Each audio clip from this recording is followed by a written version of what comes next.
Leader. Thank you. Thank you. Well, first, your hearts go out to the people here. And one of the most touching moments we saw was in this house. Obviously, the physical destruction, the walls, the car, the washing machine, the boiler. But maybe even of greater emotional impact are the pictures, the memories that can never be replaced, no matter how much aid comes in. And we saw upstairs, Mr. Fragaman here had made a valiant effort, and there were hundreds of clothespins. There's a clothesline with the hundreds of clothespins with the pictures hanging from each one, so he might preserve. These are the memories that families have. This is what they sit in their living room and remember back about, and those things show the emotional impact as well as the financial devastating impact. I also want to join in thanking our great first responders who do a great job, and I want to thank our administrator for coming. Now, it's great news that the administration has announced this morning, the President Biden has announced this morning that we will be a major disaster area.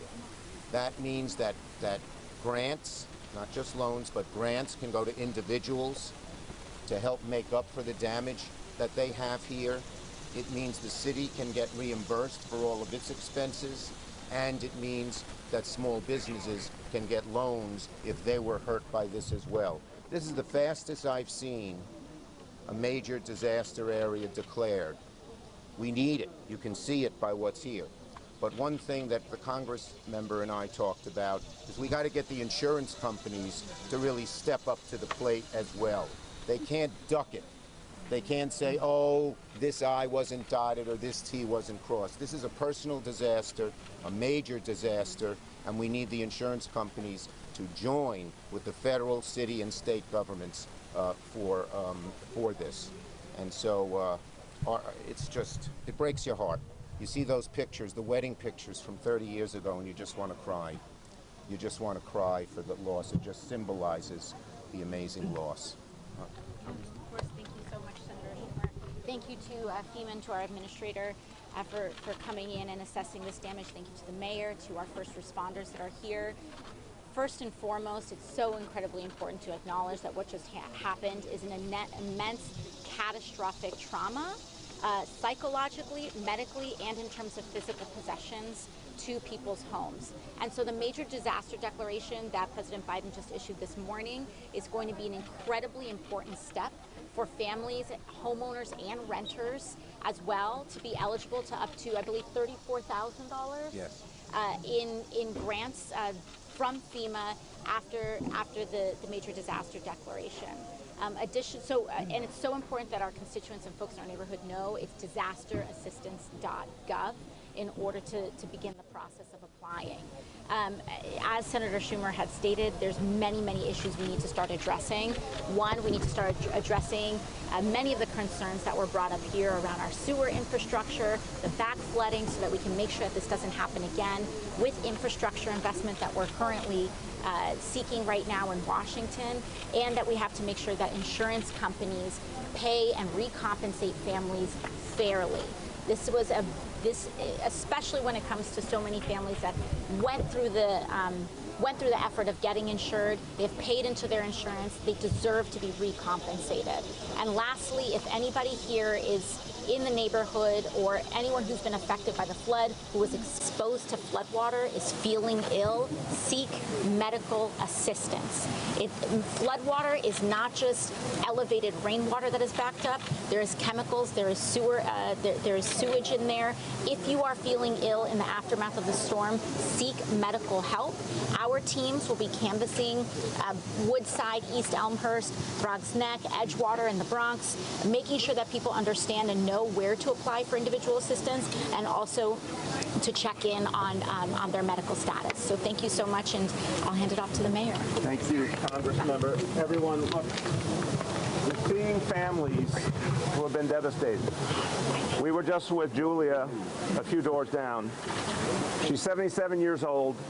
She only has a small pension and Social Security, and now tens of thousands of dollars of damage in a matter of minutes. She said it was 10 minutes 10 minutes where there was no water to suddenly the entire basement's flooded, and a huge amount of damage. And she doesn't have that money. And almost everyone in this area would never have that money. We have to get them that money. I want to thank, of course, Deanne Criswell, our FEMA administrator, who was our emergency management commissioner. Thank you for always remembering where you came from here and coming back to help us.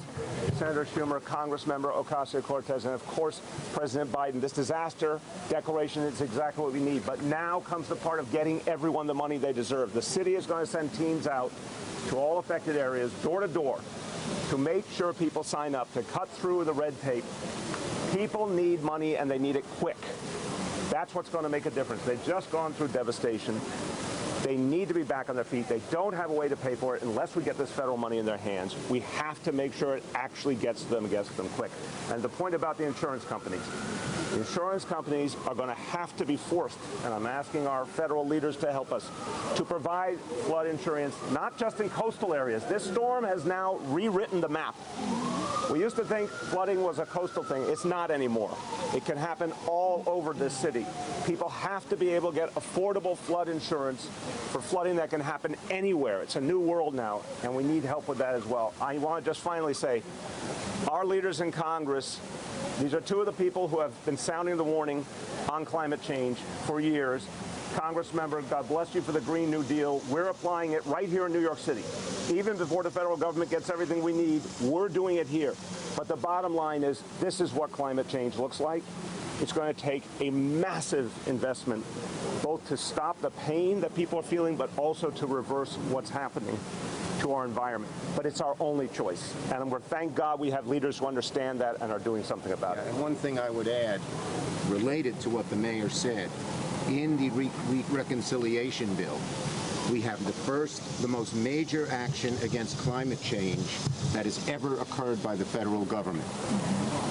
We would reduce the amount of carbon going into the atmosphere by 50% by 2030, which is really strong and bold, and 80% of our power and electricity would have to be clean. So we have to pass both bills. The bipartisan infrastructure bill will help us rebuild. It'll have a lot of money so that the mayor can redo some of the sewer lines and redo some of the roads that are dipped and with that. But the reconciliation bill deals with the symptom. We have to deal with the cure. And the reconciliation bill in the cure really starts finally getting a hold of climate change. When you read that there was a record amount of rainfall in Central Park at 3.5 inches, and then you said, when was the last record? It was only a week before. Unfortunately, this is the world we live in. We must do something to stop it and deal with global warming once and for all. Amen. On the insurance issue, all right, we're going to start questions with Andrew. Flood insurance. Go ahead. Andrew first. Senator, how concerned are you that adding all this emergency aid to what you're already trying to secure will make a dollar figure so large that you'll have folks potentially in your own conference who end up balking at the number, as we've seen in the recent months? The good news here is that we need more money for FEMA in general. We've already said we're going to put it in the budget bill, and it affects both Democratic and Republican areas. It affects Louisiana. It affects Alabama. It affects all the states out west. There's always been broad support for disaster relief, and that will have to be in addition to what we're doing, but we have to do it. The federal government, for centuries, has said when one area of the country has trouble, the rest of the country steps up and helps them. That's what we hope to do. Dave. Is 34,000? Can you clarify? Is that all? So the 34,000 right now, and I'd welcome the FEMA. Yeah, that is just solely in the FEMA grants, and then what the major disaster declaration also does, as the senator had mentioned, is that it also recompensates the city for any city assistance programs that are on, as well as I'll let the administrator take over the rest of the details. But yeah, for the individual assistance program, we have just a limited amount of money. It's not designed to make people whole. It's a combination of our grant as well as because the Small Business Administration will give low-interest loans and then private insurance, but we're hearing issues with the private insurance. But it's approximately $34,000. It changes every year. You get that for free. Yes, So it's it's a grant. based, Let me it's a clarify grant, that. but Yeah. it's based on their damages. We will send out inspectors to identify what the damages are and then reimburse them based on what the amount of the damages that we But it's a find. grant. It is This a gentleman, grant. a homeowner asked, does it have to be repaid? The answer is no. It's a grant. FEMA one is a grant. Yeah. Last question to Ayanna. So, Mayor, I actually have a question about the schools. Several schools sustained flooding, like Erasmus Hall High School. Parents are worried about their kids going back. What's that cleanup process like? It's immediate, and we're going to throw everything we got at it. And the only way we're opening up a school is if it's safe. If any school's not ready, we're going to hold it off. But thank God we've got a week to get the job done, and we'll use every resource to make sure it's ready and safe. Okay, thank you all. everybody. Thank you. Okay, thank you.